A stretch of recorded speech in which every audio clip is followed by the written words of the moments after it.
So if we have a number of people who are here for the last item, you're welcome to stay. If not, we'll wait a second and see if we can't clear the room. Doesn't look like anybody's leaving, so we will go ahead, and Senator Wolk, another easy bill.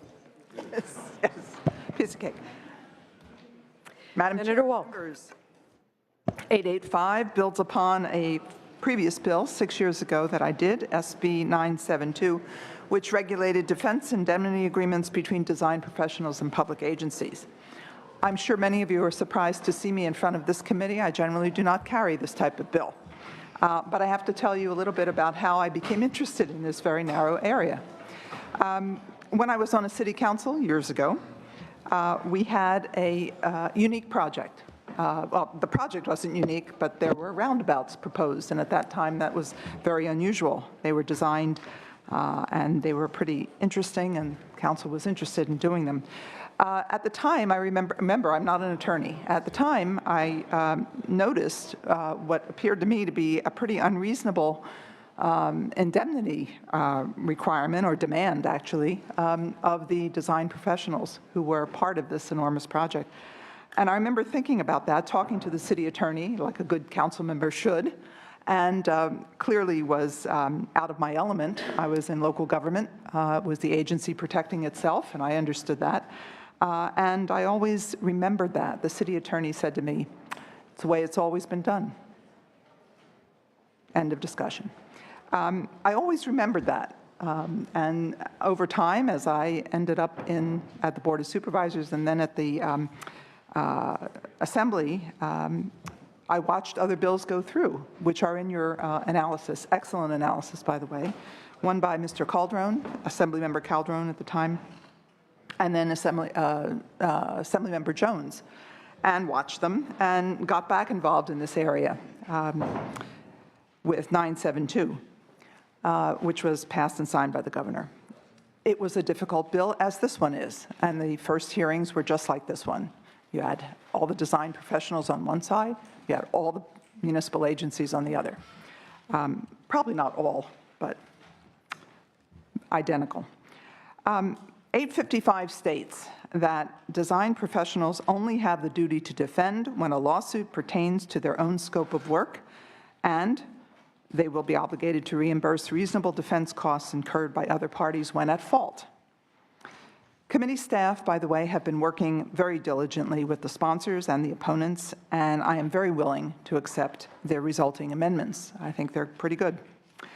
To speak in more detail on SB 885, I have with me, I'm still not an attorney, Gene Urban, who is speaking on behalf of ACEC, and Roger Ball, who is a design professional, and Kenneth Whitman, who can speak to the insurance issues that are part and parcel of this problem. I ask for your aye vote. Thank you. Nice and succinct. Clearly, you're not an attorney. Much appreciated, however. Yes, first witness. And I like them very much. I'm married to one. Yes. Senator Jackson, Gene Urban on behalf of the American Council of Engineering Companies. I'm going to defer my time to the two principal witnesses here, one a practitioner, the other the insurance expert. I am available to answer any questions, but Mr. Roger Ball will testify first. Thank you very much. Mr. Ball. Thanks. My name is Roger Ball. I'm a registered civil engineer. I am president of Rick Engineering Company. We're headquartered in San Diego. We have about 200 employees scattered across 5 cities in the state. And I've been an employee there for 42 years. I've been president for the last 11. But today, I'm here in front of all of you, not so much as an engineer or the president of a company, but rather I'm here as an unlicensed and unregulated purveyor of insurance. Because that, in effect, is what the existing law provides today. Our firm and every one of the colleagues that are here with me today that are design professionals, in contracts where we owe an indemnity to a client, we are ensuring that client's defense for situations where we are not at fault. This situation has arisen primarily since 2008, and then again in 2010. 2008, and if you've read this staff report, it clearly, and in language better than I can say here, but in 2008, the Crawford versus Weather Shield decision established, in this case a window manufacturer, had no culpability whatsoever. A unanimous jury verdict found them clear. However, the court said, and this went all the way to California Supreme Court, that because of the contract that they entered into where they agreed to defend the client, even though they were not culpable, they had to pay 100% of the client's defense costs involved in that matter. In that situation, it was about $360-some thousand. In 2010, UDC, a homeowners association against a developer, cross-complains against CH2M Hill, the designer of the plan, did the planning and the engineering on this project.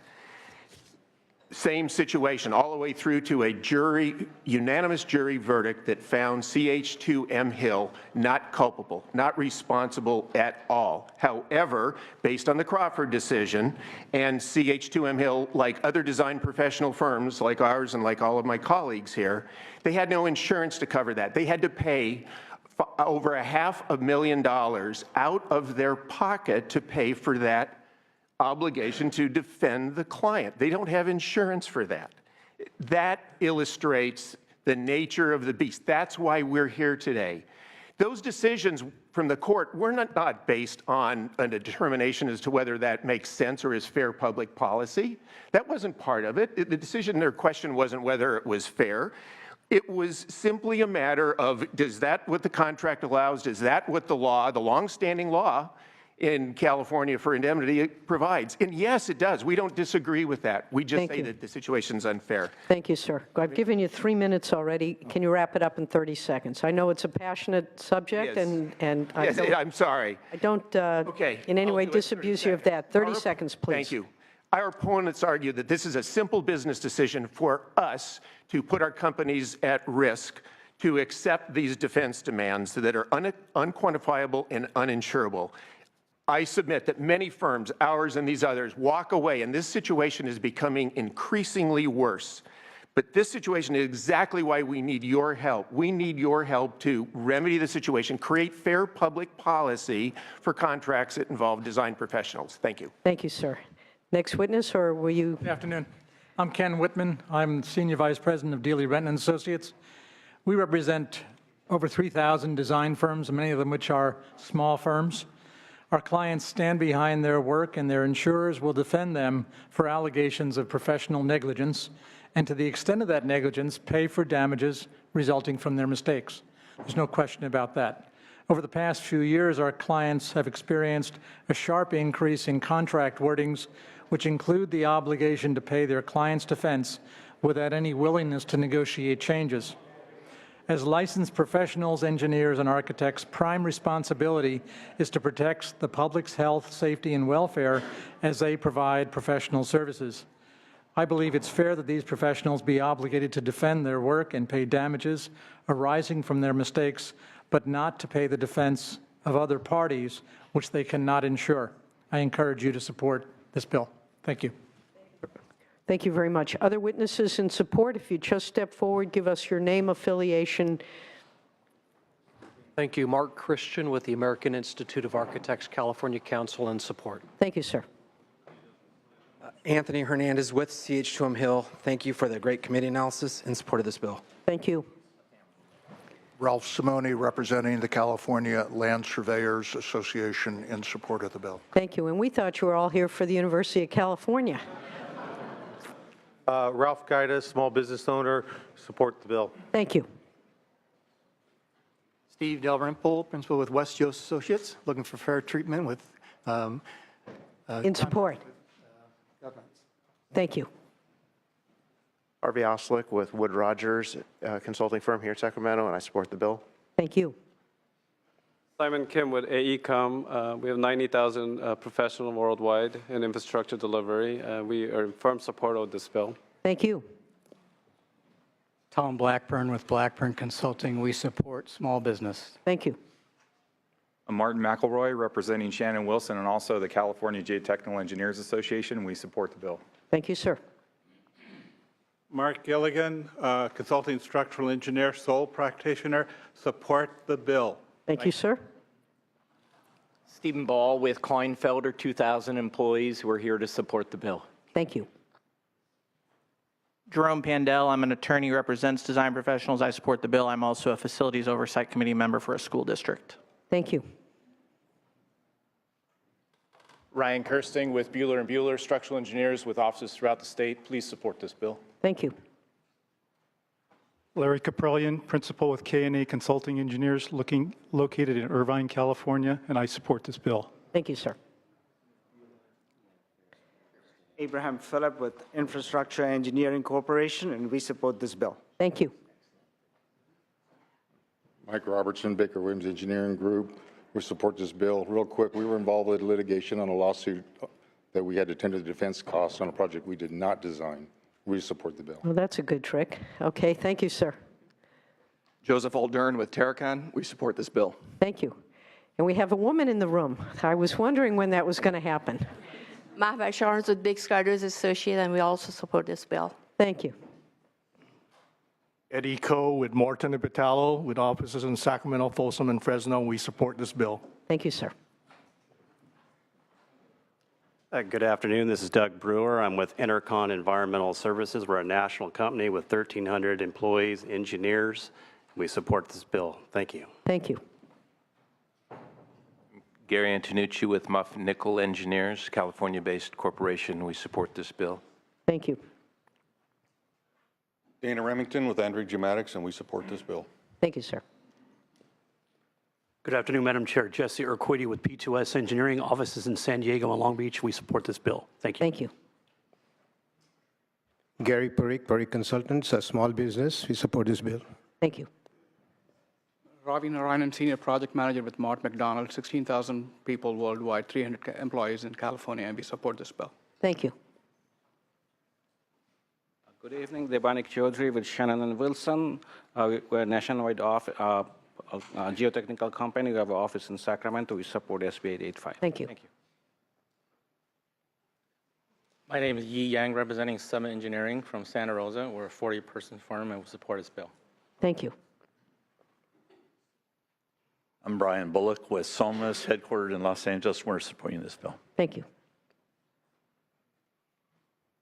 Steve Schmidt, ILS Associates, Marin County. I represent a small company, 10 people. We support this bill. Thank you. Creighton Sieber with Morris, Polch & Purdy, offices in San Francisco, Los Angeles, and San Diego, and we support this bill. Thank you very much. Good afternoon. I'm Bruce Presser with the Cavello Group. We're based in Walnut Creek. I'm also the current president for ACEC, and I support this bill. Thank you. I'm Kirk Wheeler with Schaff and Wheeler, a small business located in Senator Wieckowski's district, and we support the bill. Thank you for so noting. My name is Miranda Patton. I'm with M&S Engineers. We're headquartered in Santa Barbara within your district, Senator Jackson. And I manage an office in Ventura County as well, and we support this bill. Nice to see a woman engineer in the district. Yes, sir. Kevin Moore, principal with Simpson, Gumpertz, and Hager. I support the bill, and I'm also representing Structural Engineers Association of California. Thank you, sir. I'm Bill Wagner with HMH Engineers, also in Senate District 10. We're a small business in San Jose, and we support this bill. Thank you. Aaron Bagger with Towel, headquartered in Concord, and we support this bill. Thank you very much. Richard Bauman, sole practitioner attorney in San Francisco. I represent architects and engineers, and I support this bill. Thank you. Ryan Carlson, Lawrence Nye Carlson, 23-person firm out of Fresno, California, and we support this bill. Thank you very much. Chad Coleman, Coleman Engineering. We're based in Roseville, and we support this bill. Thank you. Arvind Chowdhury, Chowdhury Associates, a small business owner, and we support this bill. Thank you. Steve Greenfield, representing 25 employees in Davis and Sacramento with Cunningham Engineering, and we support the bill. Thank you. Gino Philippine, I'm with Philippine Engineering, and I represent the 12 employees that we have, and they all support the bill. Thank you very much. Neil Caldwell of Kelson, Sinek, and Nudek, 38 employees in Stockton and West Sacramento. We support the bill. Thank you, sir. Good afternoon. I'm Bob Lockteff, representing the California Geotechnical Engineering Association with over 100 companies throughout California. We support this bill. Thank you very much. Good afternoon. Enda Melvin, representing Kimley Horn with 13 offices throughout the state. We support this bill. Thank you. Hi, Walt Plachta from CEI Engineering out of Fresno, and we support the bill. Thank you, sir. I'm Kenneth Luttrell, Vice President, CYS Structural Engineers. We've practiced in California since the 1940s, many jobs for small cities, counties, and state agencies. I support this bill. Thank you. Madam Chair and members, Steve Pelham, Barish Pelham Associates, Structural Engineers, about 20 employees, 70-year company in Sacramento. We urge you to support this important bill for small business. Thank you. Hi, I'm Jeff Cox with Holdridge & Cull. 5 offices in Northern California, geotechnical engineers. We support this bill. Thank you very much. Hi, I'm Dwayne Blamer with Nino Moore Consulting Engineers. We have 300 employees in the state here, and we support this bill. Thank you. Don Chinsky on behalf of the 3,200 members of the Structural Engineers Association of California in support. Thank you very much. Ryan Harley, Collins, Muir, and Stewart, 4 offices in California, and we support this bill. Thank you. Kevin Sullivan, representing LPA, multidiscipline design firm. We support this bill. Thank you very much. Madam Chair and members, Terry Thomas on behalf of the California Council of the American Society of Landscape Architects in support of the bill. Thank you very much. Any other witnesses in support? Is there anyone else left in the room? No? Okay.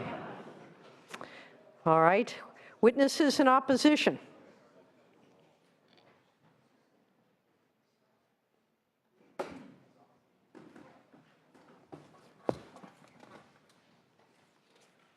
Good afternoon.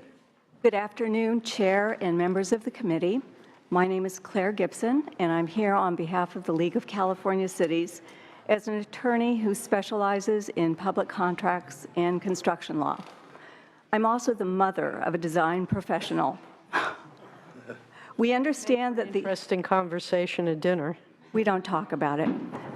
Smart. We understand that the author plans on taking the committee's amendment to SB 885, but those amendments are legally flawed and do not change the inherent problems with this bill. The League and a coalition of public and private stakeholders must continue to oppose. This bill would erode the duty to defend that has been California law for 144 years. Since 1872, Civil Code Section 2778 provides that an indemnity provision in any contract, public or private, construction or not, automatically includes a duty to defend. Yet, this bill proposes that design professionals who are responsible for the safe and competent design of public and private buildings and infrastructure will be excused from the duty to defend that applies to everyone else. This bill would excuse design professionals simply because those defense costs are not covered by E&O insurance, at least not at the outset of a claim or suit. But that is a straw man argument. The universal duty to defend arises immediately upon a request from the indemnified party. That's called a tender of defense. But the indemnifying party, in this case a design professional, has a choice. They can accept the tender of defense or they can simply ignore it. And that is what they do. They simply ignore it. I've never known a tender to be accepted. So they are not out of pocket to defend a project owner against design-related claims. They can just refuse. Further, if a judgment against a negligent design professional includes the owner's defense costs, that judgment will then generally be covered by insurance. This bill, including the proposed amendments, is disconnected from established law and real-life practice, and it will lead to extensive litigation, placing additional burden on state courts. Ultimately, this is an insurance issue. It should be addressed in a manner that supports broader public policy concerns for public safety, judicial economy, and protection of public tax dollars. SB 885, as drafted, is antithetical to those policy concerns, and we urge a no vote. I'm happy to take questions. Thank you. And I gave you a little extra time because you're also passionate about it, but from the other side. So hopefully we've gotten a little bit from both.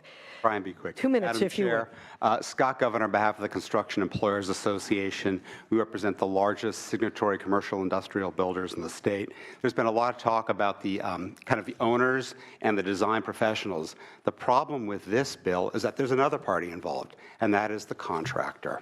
What this bill, and I think the analysis does a good job of it, and bullet number 4 is, right now, a claim is filed against the owner. They tender the defense obligation to the design professional and the contractor. We then tender to our subcontractors as we see fit in accordance with the law.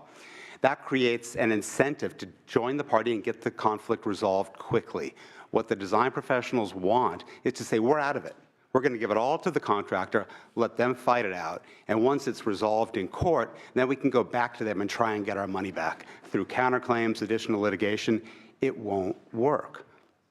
You know, this is an insurance issue. The proponents talked about the insurance problem that exists. This measure doesn't speak to that. It simply shifts liability onto other parties, and that is the problem. That's what 972 started out as in 2010. That's what this started out as and remains. If we want to talk about fixing an insurance problem, let's do that. But simply shifting liability onto other parties doesn't solve anything. It just creates more problem. Finally, they say that contractors are insured for this, so what's the big deal? It goes under your additional insured endorsements. The insurers aren't idiots. Our rates go through the roof once they recognize that their claims go up. It doesn't work. We have to fix the insurance problem and then look at other issues. Thank you. Thank you very much. Other witnesses in opposition, if you just step forward. Actually, I'm in opposition. Oh, I'm sorry. That's okay. Paul Gladfelty, representing the Associated General Contractors of California and AGC. As with the previous testimony, and I won't be redundant, I'll just say very little, is that we believe this should be a contractual obligation. We think it does shift liability, and you're going to have a situation here where, you know, they should be in a position where they have a duty to defend, and for those reasons, so we are opposed. If you would stick around so that if there are any questions or someone on the opposition as well as in support, if there are questions from the members, we'd be happy to hear further. I will have some, I know, but please stay tuned. Very good. Name, rank, and serial number, please, at this point. Jimmy McDonald, the California Special Districts Association, in opposition. Thank you. Rebecca Curley on behalf of the Coalition for Adequate School Housing, the Community College Facility Coalition, and the County School Facilities Consortium in opposition. Thank you. Elizabeth Munguia with the California Association of School Business Officials, also in opposition. Thanks. Thank you. Nick Camerata on behalf of the California Building Industry Association in opposition. When we faced the same issue, we formed our own insurance company or self-insured. That's another option. Thank you. Thank you. Hi, Madam Chair. Russell Nowak on behalf of the California Association of Recreation and Park Districts and Mid-Peninsula Regional Open Space District in opposition. Thank you. Jeff Vaca, representing the Riverside County Superintendent of Schools and the 23 school districts in Riverside County in opposition. Thank you very much. Eric Bakke with the Los Angeles Unified School District in opposition. Thank you. Thank you, Mark McDonald, McCallum Group, on behalf of the Los Rios Community College District in opposition. Thank you. Good afternoon, Madam Chair. Eddie Bernanke on behalf of the California Legislative Conference of the Plumbing, Heating, and Piping Industry, the National Electrical Contractors Association, and United Contractors, representing over 2,000 electrical, mechanical, plumbing, and heavy civil engineering contractors statewide, all in opposition to this measure. Thank you. Thank you. Good afternoon, Madam Chair, members. Gus Corey here on behalf of the Santa Barbara County Association of Governments, San Mateo County Transportation Authority, and Transportation Authority Marin in opposition. Thank you. Thank you, Madam Chair. Todd Bloomstein for the Southern California Contractors Association, opposed. Thank you. Madam Chair, members, Juliana Voris on behalf of the Urban Counties of California in opposition. Michael Radigan on behalf of the Board of Supervisors, Santa Clara County, in opposition. Thank you. Stanisha Boatner on behalf of the California State Association of Counties in opposition. Thank you. Thank you, Madam Chair. Moira Top on behalf of the City of San Diego in opposition.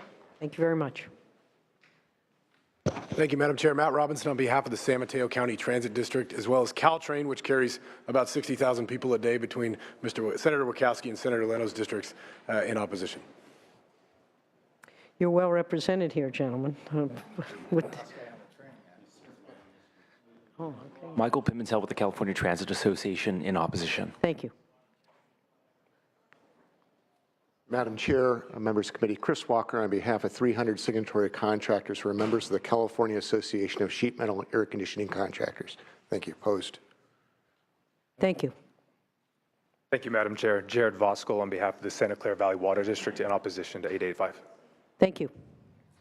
Thank you, Madam Chair. Keith Dunn on behalf of the self-help counties that fund infrastructure with a special tax assessment, 20 of us in opposition. Thank you. Thank you, Madam Chair. Members, Ron Davis on behalf of Eastern Municipal Water District in opposition. Thank you. Madam Chair and members, Beth Olaso on behalf of the Inland Empire Utilities Agency in opposition. Thank you. Matt Kloppenstein on behalf of the Sacramento Municipal Utility District opposed. Thank you.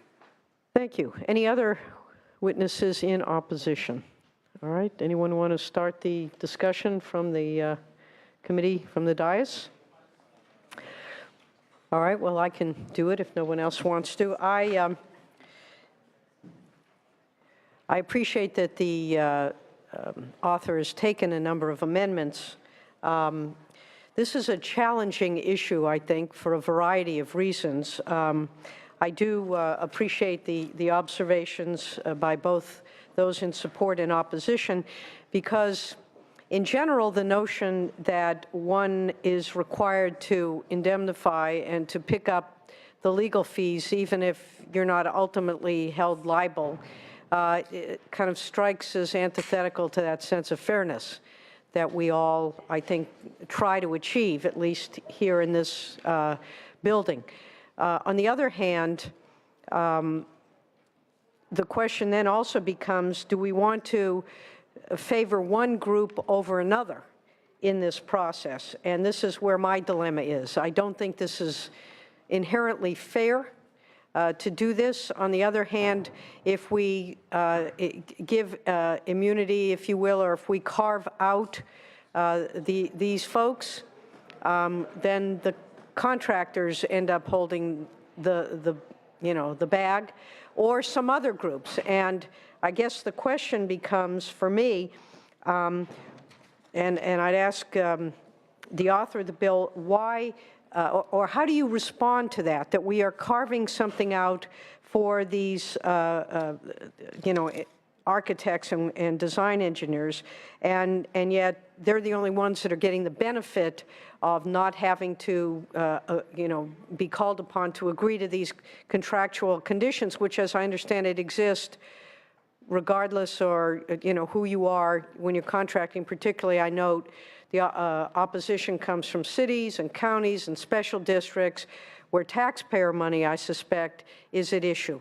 But that being said, why should these folks get a carve-out? And then on the other hand, why should we require that others indemnify when the liability may not even be with them? So I think that's the crux of the issue, at least it is for me.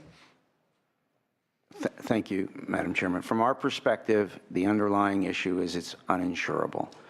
They require us to purchase insurance for our own negligence. We are more than willing to do that. We will defend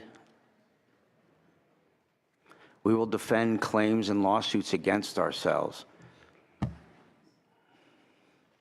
We are in the unusual position, Madam Chairperson. I represent a bunch of largely conservative business efforts.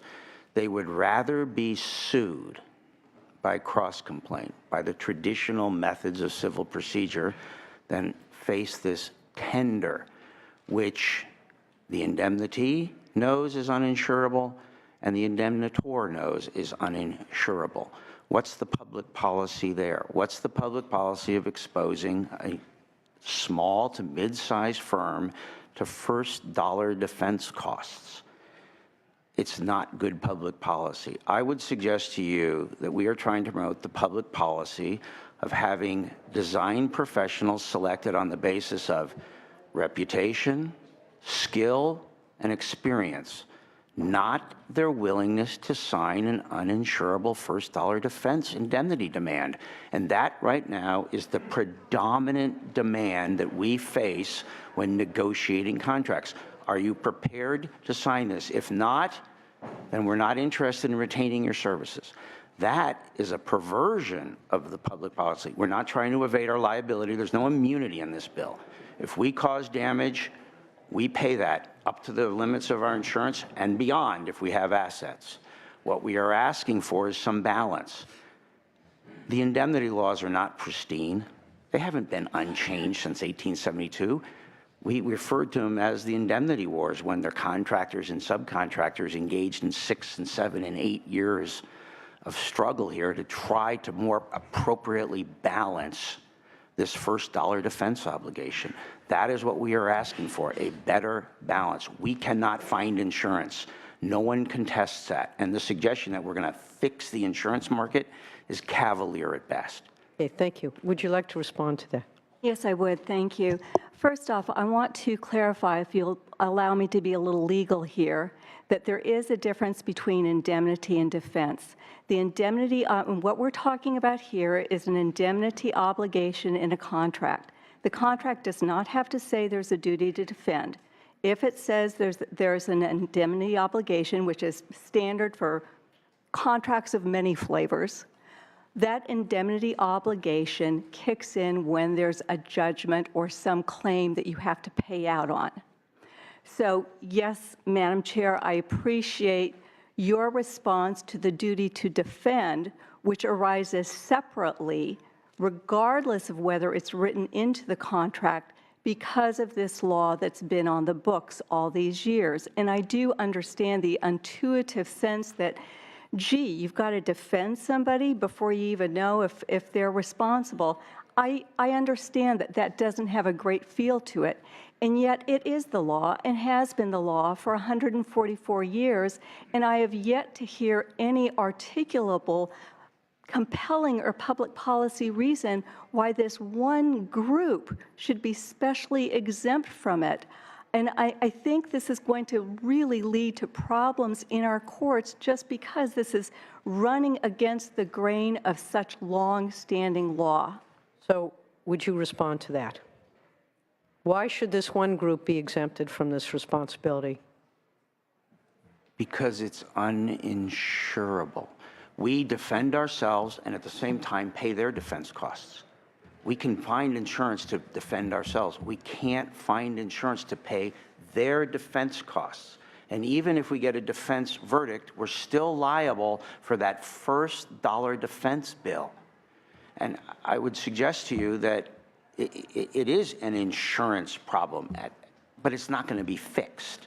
The insurance market is not going to, when issuing me a policy, make a judgment about that individual's public entity client. They can't underwrite it. It's impossible. There is insurance in the subcontractor and contractor world. It's general commercial liability and it's AI, additional insured. Yes, rates will go up if we experience claims. Stipulated. We all experience that. If we get sued, your rates go up. But they have an insurance mechanism. We have none, zero. It's naked. It's first dollar defense demand. And even, Madam Chairperson, if we get a defense verdict 10 years later, we're bankrupt. So you're saying that there is no insurance mechanism for the architect design folks, design architect people. Is that that's a yes or no?